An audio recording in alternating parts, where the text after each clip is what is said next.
And hello once again, my name is LC Lupus, and today we're going to be looking at poetry theory, predominantly formal poetry stuff. Anyway, before we get into it, and why I'm such an exasperated person at the very thought of talking about poetry, if you appreciate the kind of videos that I make, and I made a whole bunch of these videos going over various aspects of literary theory, you can support me if you want on Patreon or by checking out my books. But we're not going to talk about that right now. We're instead going to get straight into the actual poetry theory stuff. So let me first just say why I'm a little bit exasperated. Now, these videos are, as you can actually see by the titles of all of them, they generally have a academic code on them related to the University of South Africa, or Unisa.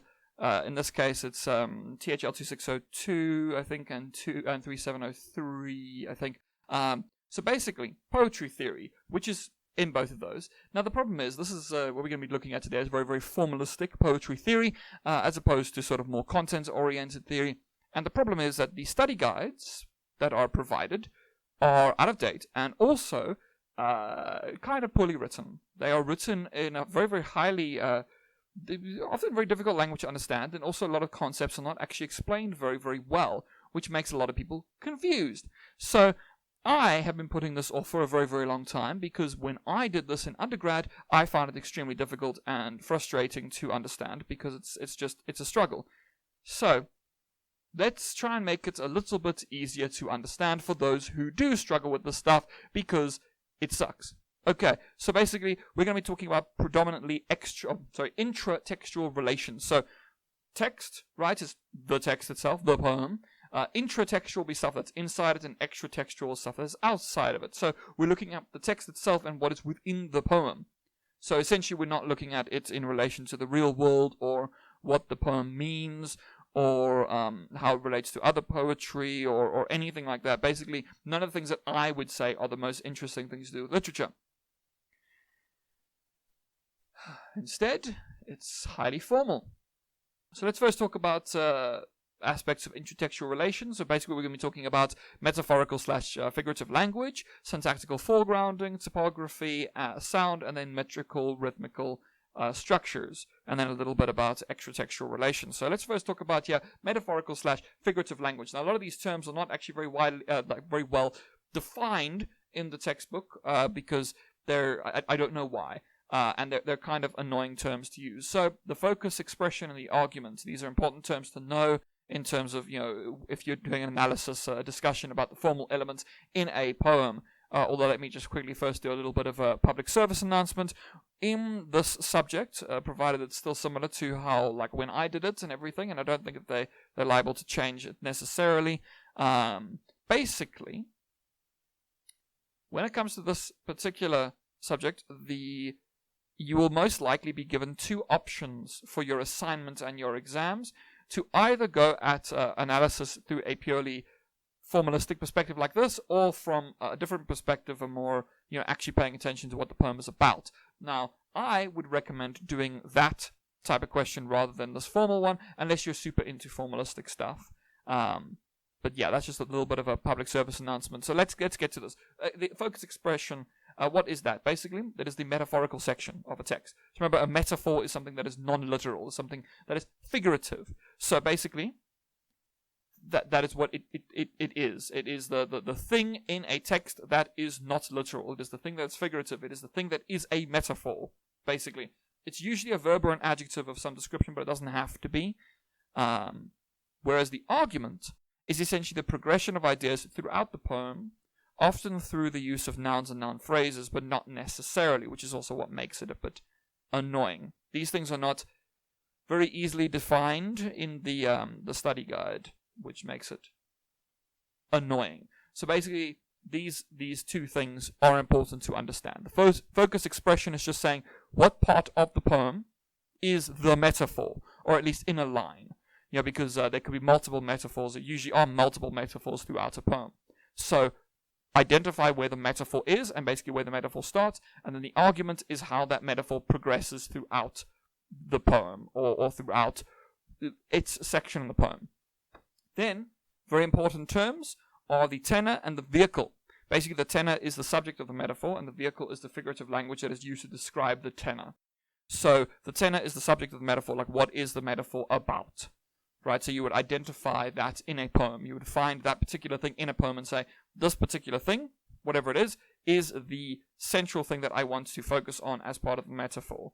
It will be a word or something like that. The vehicle is then basically everything that's around it, the sort of figurative language that is being used to explain that tenor.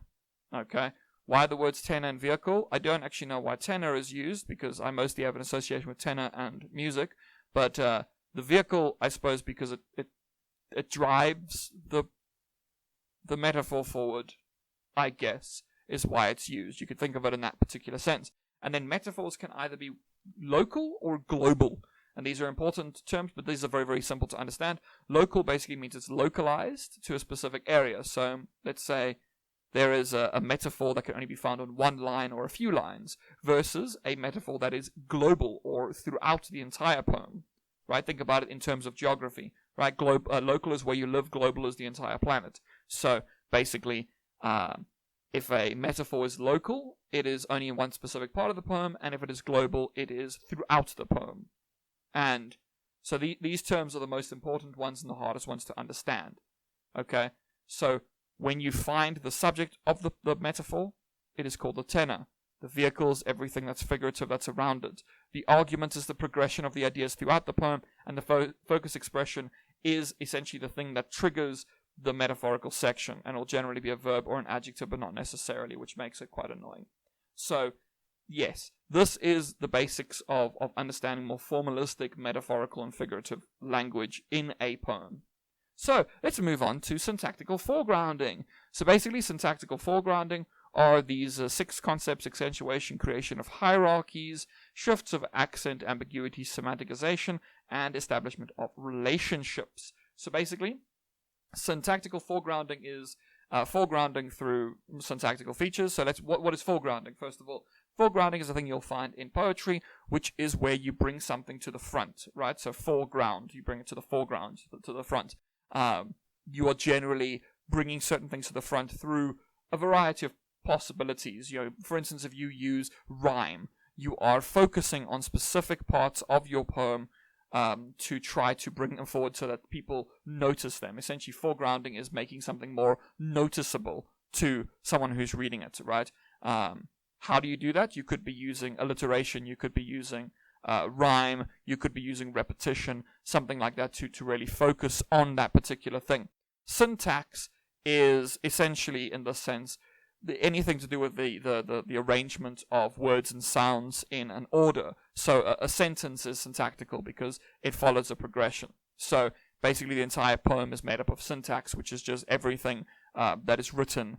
You know, it's the words and the sounds and the order in which they are arranged. You know, why is it in the specific order it is? Why are the words arranged as they are arranged? Why is it written this way? Those are all sort of syntax. So these different types of syntactical foregrounding. So, using the syntax to bring things to the front. You could either use accentuation. Accentuation is obviously where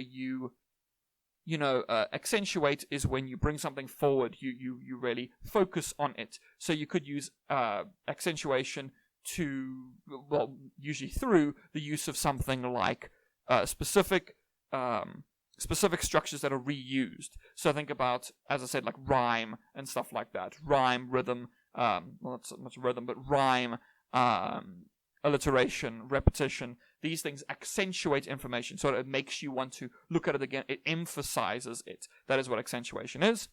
The creation of hierarchies is the creation, so remember, a hierarchy is where something is above something else. It's like different groups that are on top and below each other in terms of importance. So you could be creating a hierarchy. So when things are a certain way in a poem, it then leads to more important things or less important things.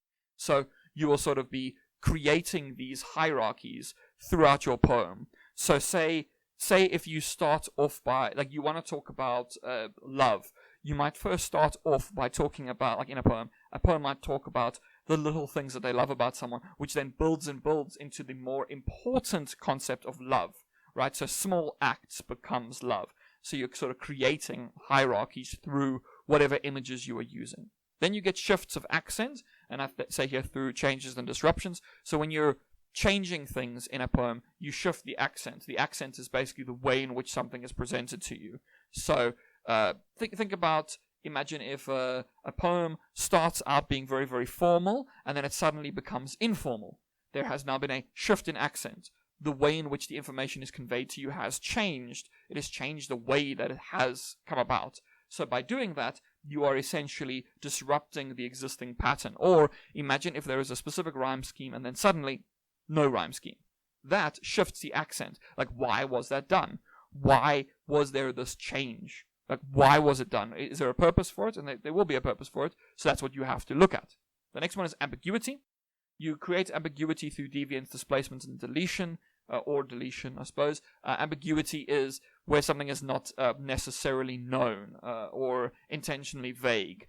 You can usually do this through moving away from something that's expected, displacing something, or getting rid of something. Think about in a story, if you want to have ambiguity, you will remove certain context. So let's just say there's a story in which all the characters are trying to figure out who the murderer was. And right at the end, we get to 3 people who could be the murderer, and they're all pointing guns at each other, and then the screen cuts to black.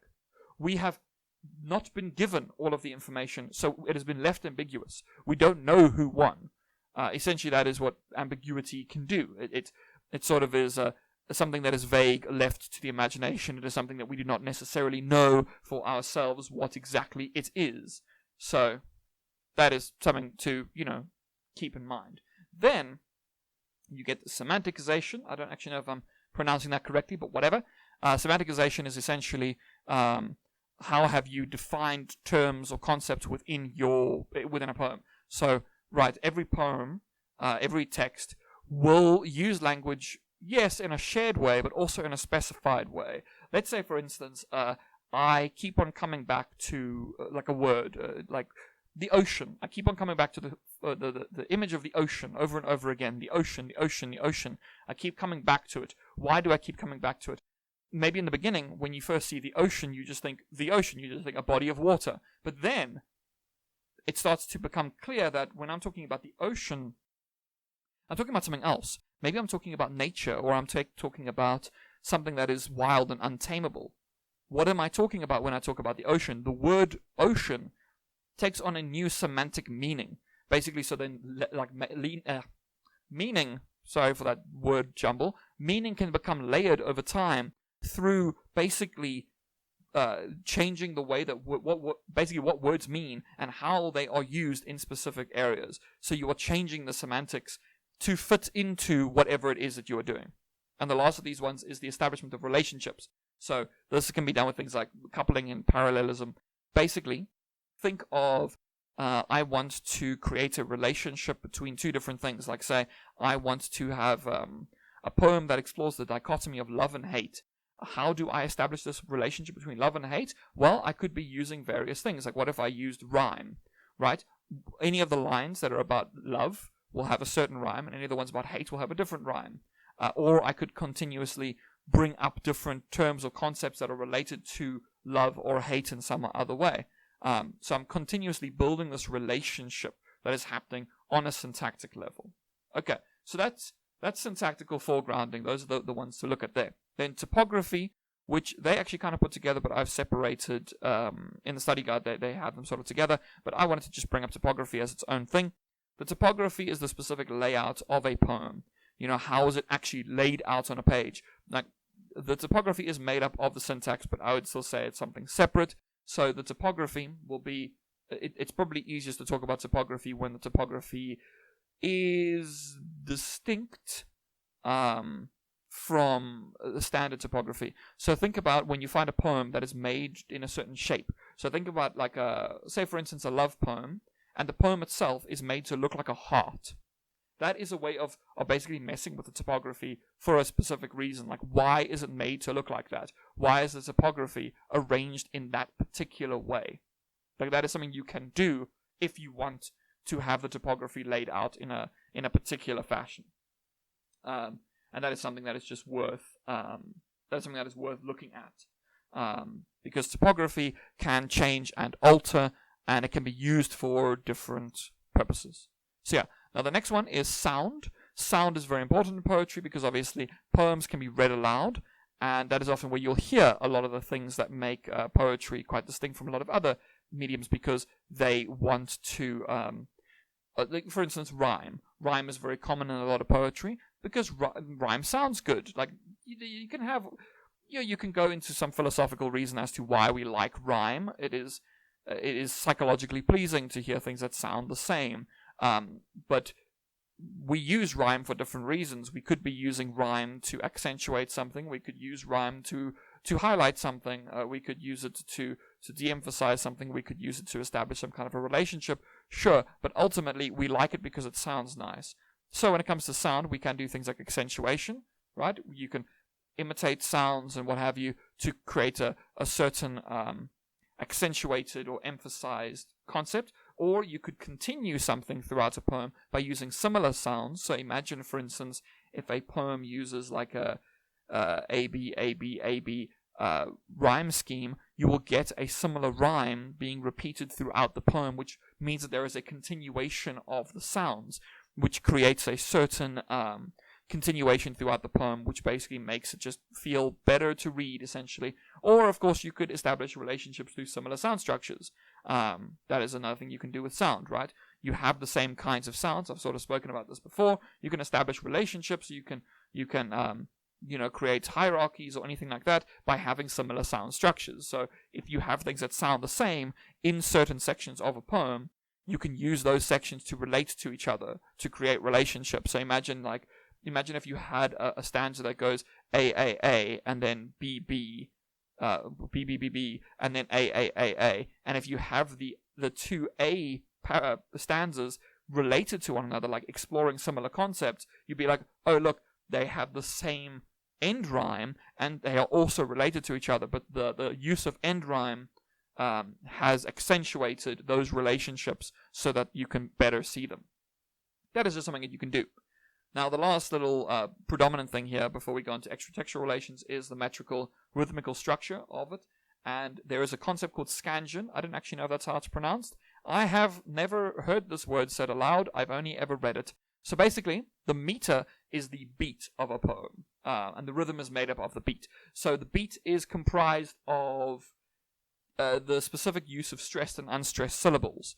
Now, this is where I will immediately say and completely acknowledge that this is not an area that I am good at. If you want help understanding scansion and how to scan very, very well, you will find many, many videos on YouTube that will go in depth into scansion and show you how to do it. Now, the thing is, the reason that I will kind of remove myself from actually going in depth into scansion is because I struggle to hear stressed and unstressed syllables. So I actually really, really struggle to hear these things myself. And because I struggle to hear them, I struggle to identify them. I've had people explain, and I've read so much stuff about it, and it just doesn't seem to click. So it seems to be some kind of like a weird tone deafness, maybe, that I literally just can't hear the beat in a poem. Because to me, also, a beat is something you can put on. You can make up your own beat. The beat is not inherent, but people will disagree with that. So basically, it is the rhythm of stressed and unstressed syllables. For instance, you could have stressed, unstressed, stressed, unstressed. Stressed, stressed, unstressed, stressed, stressed, unstressed. These all have different names. There's iambic meter, and there's dactylic meter, and all of these different types of meter, which is each is basically a specific beat that can be found within a poem, and they are all very specific. And then you get the meter that is labeled after it based on how many of these there are. So, for instance, the most famous one in English is iambic pentameter. So iambic is saying that it's like unstressed, stressed, or stressed, unstressed. I can't remember. It's a paired system. So it's like unstressed, stressed, unstressed, stressed, unstressed, stressed, over and over again. And pentameter means that there are 5 pairs, because pent means 5. So pentameter, 5 beats of that meter, which means that there's 10 syllables, because it's 5 times 2, because it's pairs, so it's times 5. But you can also, you do get like monometer, and, you can also get like hexameter, which would be 6 times, octameter, which would be 8 times. So that just means how many times that particular structure is repeated in a line.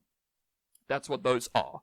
And those are useful if you want to do a formal analysis of poetry, but not really if you care about what the poem is about. And that is where we're going to get into. Just also to say, I put you on the screen, you'll see where it says metrical rhythmical structure, and I said analyze through Scansion. Underneath is a little box that has, like, if music be the food of love, play on, and there's all these symbols. That is what Scansion looks like, where you're sort of indicating the stressed and unstressed parts so that you can determine what kind of meter it is. I'm really, really bad at that, so I would recommend, going and checking something else. So those were the intratextual relations, but then you get extratextual relations.